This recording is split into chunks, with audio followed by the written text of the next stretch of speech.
Lencana dan luka. Ibu Ratna adalah istri dari Irjen Polisi Haryono, Kapolda yang dikenal tegas, jujur, dan tak kenal kompromi dalam menegakkan hukum. Mereka tinggal di rumah dinas, tak jauh dari markas besar kepolisian daerah. Selama ini, Ratna selalu menjaga sikap, dikenal sebagai sosok yang lembut namun berwibawa. Sore itu, ketika Haryono sedang dalam tugas keluar kota, Ratna mendapat kunjungan dari seorang anggota polisi muda, Bribtu Andra.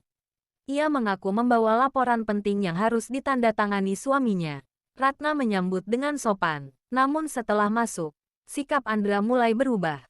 Ia tak lagi menjaga jarak, melontarkan komentar tak pantas, dan mencoba mendekat secara fisik. Ia menyentuh susu Ratna. Lalu Ratna ditarik ke dalam kamar.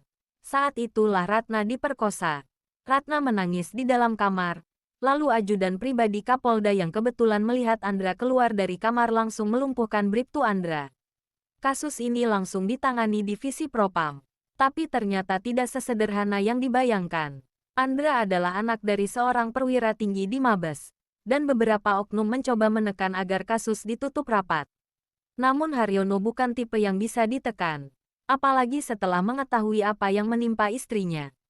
Amarahnya tak bisa disembunyikan. Aku tak peduli siapa ayahmu. Kau telah mencoreng kehormatan seragam ini. Ucap Haryono dingin di ruang interogasi. Dengan kekuasaan dan integritasnya, ia membawa kasus ini hingga ke pengadilan militer. Bukti-bukti kuat dan keberanian Ratna untuk bersaksi membuat publik tahu. Andra divonis bersalah dan dipecat tidak hormat.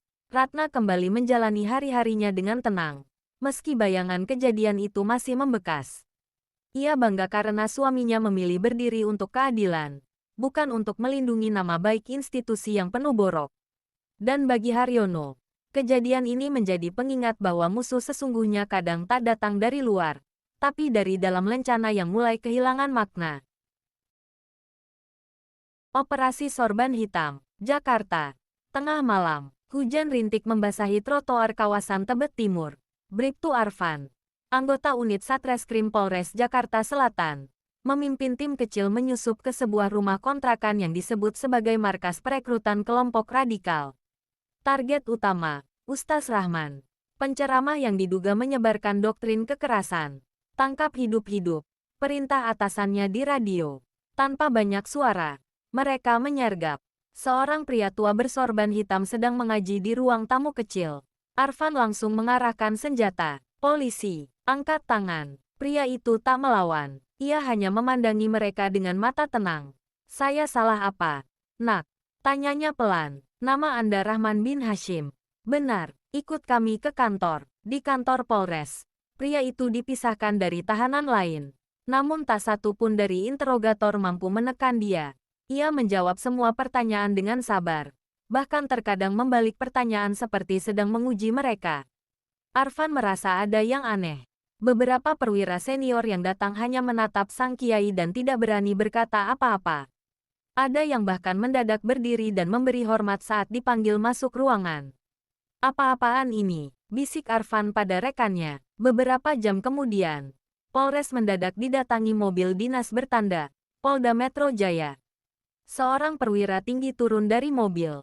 Mana Rahman bin Hashim? Di ruang tahanan. Kami belum dapat info lengkap soal dia. Perwira itu menatap tajam. Kalian baru saja menahan Kombes Pol Rahman Hashim.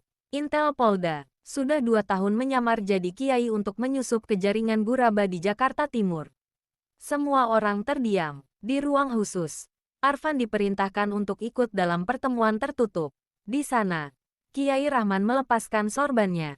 Di baliknya, wajah yang karismatik berubah menjadi tajam. Ia bukan sekadar penceramah, tapi perwira berpangkat kombes yang dikenal dalam operasi senyap.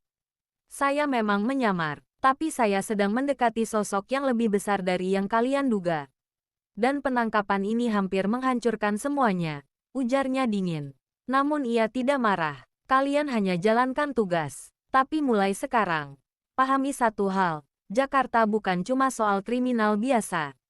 Kota ini punya lapisan yang lebih gelap dari yang kalian lihat. Arfan dipanggil ke kantor Polda 2 minggu kemudian. Kombes Rahman menemuinya secara pribadi. Kau punya insting bagus, nak.